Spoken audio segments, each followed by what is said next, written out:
तो गाइस स्वागत है आप सभी का एक और धमाकेदार न्यूज रैम के एपिसोड में। इस वाले वीडियो में भी आपको मार्वल और डीसी के रिलेटेड ढेरों सभी अपडेट्स के बारे में पता चलेगा, तो इस वाले वीडियो को बिल्कुल ही एंड तक देखते रहना, क्योंकि आज के इस वाले वीडियो में हम बात करने वाले हैं सुपरमैन लेगेसी के ढेरों सभी अपडेट्स के बारे में। जॉनथन मेजर्स के लॉयर ने आखिरकार उनके केस के ऊपर क्या ही टिप्पणी दी, यानी कि क्या वो गिल्टी है या फिर नहीं, इसके ऊपर उन्होंने थोड़ा सा एक स्टेटमेंट दिया है, उसको हम इस वाले वीडियो में कवर करेंगे। एंड फाइनली हम बात करेंगे क्या मार्वल स्टूडियोज फ्यूचर में कभी भी रॉबर्ट डाउनी जूनियर के आयरन मैन को रिटर्न नहीं करवाएगी। इसके ऊपर केविन फाइगी ने एक ऑफिशियल स्टेटमेंट दी है, उसको भी इस वाले वीडियो में हम डिटेल तरीके से कवर करेंगे। तो इन सभी अपडेट्स को आप अगर मिस करना बिल्कुल भी नहीं चाहते हो तो वीडियो के एंड तक बने रहना और साथ ही में हमारे चैनल को सब्सक्राइब भी कर देना। तो इसी के साथ साथ आपको और ज्यादा समय बर्बाद नहीं करेंगे, सीधा चलेंगे वीडियो की तरफ। लेकिन सबसे पहले हम बात करेंगे स्पाइडरमैन 4 के ऊपर। ऑलरेडी हमने इसके ऊपर एक डिटेल सी ही वीडियो बना रखी है कि स्पाइडरमैन 4 के लेके आखिरकार क्या क्या सभी मेजर अपडेट्स आई हैं। तो इसके बारे में आप डिटेल तरीके से जानने के लिए डिस्क्रिप्शन बॉक्स में दी गई लिंक को जाकर क्लिक कर लेना, ताकि आपको इसके सभी मेजर अपडेट के बारे में पता चल जाए। लेकिन हम बात कर रहे हैं डेयरडेविल के ही शो रनर या फिर राइटर के बारे में, जो कि फिलहाल के लिए अभी टॉप चॉइस माने जा रहे हैं स्पाइडरमैन 4 को डायरेक्ट करने के लिए, जो कि सीधा सीधा ही कंफर्म कर देती है जॉन वाट्स आगे जाकर इस वाले स्पाइडरमैन मूवी को बिल्कुल ही कंटिन्यू नहीं करेंगे। बात करेंगे अगली छोटी सी अपडेट के बारे में, तो 2024 के स्लेट में अभी फिलहाल 3 ही सीरीज पड़े हुए हैं, यानी कि मार्वल स्टूडियोज के अकॉर्डिंग एको, अगाथा डार्कहोल्ड डायरीज और एक्समैन 97, ये तीनों ऐसे सीरीज होंगे जिसको कि हम 2024 में देखने वाले हैं। सीरीज की बात अगर उठी चुकी है तो डेयरडेविल बॉर्न अगेन के बारे में बात कर लेते हैं, जहां पर इस सीरीज के ही लीड एक्टर यानी कि डेयरडेविल जिसको कि चार्ली कॉक्स प्ले करते हैं, उनके अकॉर्डिंग वो काफी ज्यादा इंटरेस्टेड है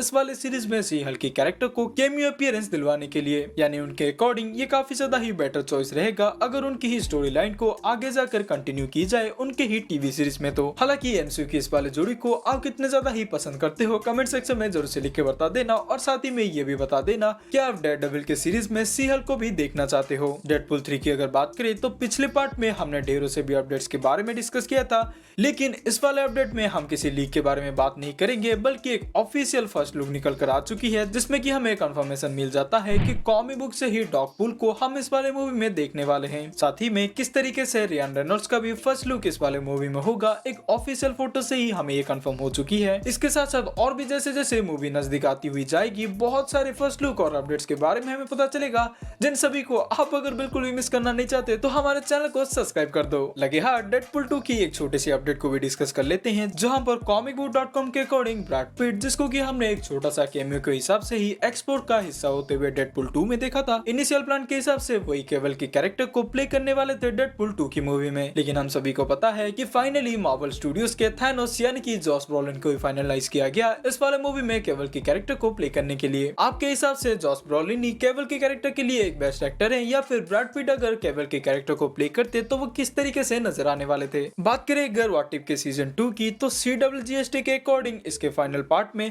या फिर इसके ही फाइनल एपिसोड में हम फाइनली एक डॉक्टर स्ट्रेंज के ही डीमन वेरिएंट को देखने वाले हैं, जो कि हो सकता है इसी वाले सीरीज का मेन विलन भी हो। यानी कि जैसे हमने सीजन 1 में अल्ट्रॉन को ही एज द मेन विलन देखा था, कुछ उसी तरीके से इस वाले सीरीज का मेन विलन हमें किसी एक डीमन वेरिएंट का ही डॉक्टर स्ट्रेंज दिखाई दे सकता है, जिससे चीजें और भी ज्यादा कंफर्म हो जाती है कि इस वाले सीरीज में भी हम मल्टीवर्सल का तड़का तो देखने ही वाले हैं। बात करें अगर एक डीसी के मेजर अपडेट के बारे में, यानी कि सुपरमैन लेगेसी के बारे में, तो जेम्स गन ने रिवील किया कि जुलाई 11, 2025 को हम इस वाले मूवी को थिएटर्स में ही रिलीज होते हुए देखने वाले हैं। साथ ही में इस वाले मूवी का 99.9% ऑलरेडी स्क्रिप्टिंग का काम खत्म हो चुका है। इस वाले मूवी का शूटिंग 2024 के जनवरी में ही शुरू होने वाला है। ऑलरेडी इसके ऊपर अपडेट्स आ गई थी कि कौन कौन से कैरेक्टर या फिर कौन कौन से एक्टर किस किस किरदार को प्ले करने वाले हैं, लेकिन अगर आपने उस वाले अपडेट को मिस कर दिया हो तो मैं आपको बता दूं कि डेविन कॉन्सवेट सुपरमैन के कैरेक्टर को प्ले करेंगे, इसाबेला मर्सेड हॉकगर्ल को प्ले करेंगे, रेचल ब्रोसन लुइस लेन को प्ले करेंगे, निकोलस होल्ट इस वाले मूवी का मेन विलन या फिर लेक्स लूगर को ही प्ले करेंगे, एडी गेथेगी मिस्टर टेरिफिक को प्ले करेंगे,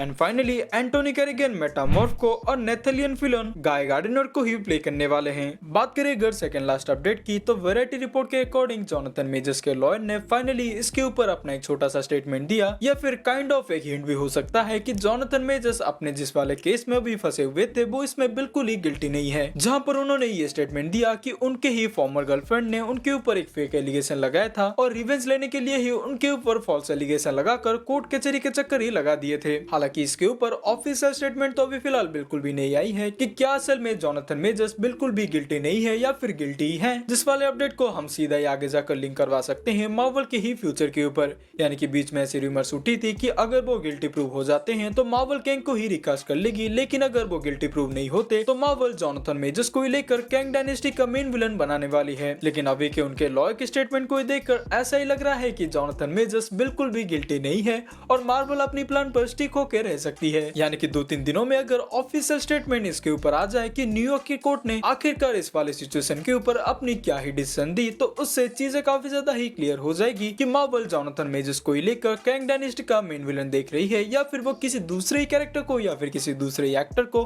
कैंग में ही कास्ट कर लेगी। तो इसी के साथ ही वीडियो को रैप अप करने से पहले फाइनल अपडेट को डिस्कस करते हैं, जो कि जुड़ा है सीधा हमारे फेवरेट कैरेक्टर यानी कि रॉबर्ट डाउनी जूनियर के आयरन मैन के ऊपर। एंड गेम की मूवी के एंड में जब हमने रॉबर्ट डाउनी जूनियर के आयरन मैन को ही स्नैप करते हुए देखा था तो उससे मार्वल स्टूडियोज में इस कैरेक्टर का प्रॉपर ट्रिब्यूट हो गया था। लेकिन उसी मूवी के बाद से बहुत सारे लोगों ने और रिपोर्टर्स ने भी इस वाले चीज को कवर कर दिया कि मार्वल काफी ज्यादा इंटरेस्टेड है रॉबर्ट डाउनी जूनियर को वापस रिटर्न करवाने के लिए। लेकिन अभी के हिसाब से केविन फाइगी ने ये साफ साफ कह दिया कि उनके प्लान अभी फिलहाल ऐसा बिल्कुल भी नहीं है कि वो फ्यूचर में कैसे आगे जाकर रॉबर्ट डाउनी जूनियर के आयरन मैन को ही रिजरेक्ट करे। यानी कि हो सकता है सीक्रेट वॉर की मूवी में किसी एक वेरिएंट के रूप में ही आयरन मैन को रिटर्न करवाया जा सकता है, लेकिन रॉबर्ट डाउनी जूनियर के ही आयरन मैन के प्लान तो बिल्कुल ही भूल जाओ। हालांकि इस वाले स्टेटमेंट के ऊपर कितना ज्यादा ही भरोसा किया जाना चाहिए मुझे इसके बारे में कोई भी आइडिया नहीं है। हो सकता है मार्वल इस वाले चीज को सीक्रेट ही रखना चाहती होगी, इसलिए हमको गुमराह कर रही है। लेकिन ऐसा अगर सच हुआ तो जिस तरीके से हमने सीक्रेट वॉर्स में एक आयरन मैन की इन्वॉल्वमेंट की रूमर्स को सुनी रहते तो हो सकता है उसको रॉबर्ट डाउनी जूनियर नहीं बल्कि टॉम क्रूज के ही सुपीरियर आयरन मैन के तौर पर ही देख सकते हैं। हालांकि आप इस वाले चीज के ऊपर क्या ही स्टेटमेंट देना चाहते हो? क्या अगर फ्यूचर में किसी आयरन मैन का इन्वॉल्वमेंट अगर मार्वल स्टूडियोज में दिखाई दिया जाए तो क्या उसको रॉबर्ट डाउनी जूनियर रिप्ले करेंगे तो बेटर चॉइस रहेगा, या फिर आप किसी दूसरे एक्टर को as a superior Iron Man देखकर काफी ज्यादा ही खुश हो जाओगे? मैं पर्सनली तो सुपीरियर आयरन मैन के तौर पे भी रॉबर्ट डाउनी जूनियर को ही देखना काफी ज्यादा पसंद करूंगा।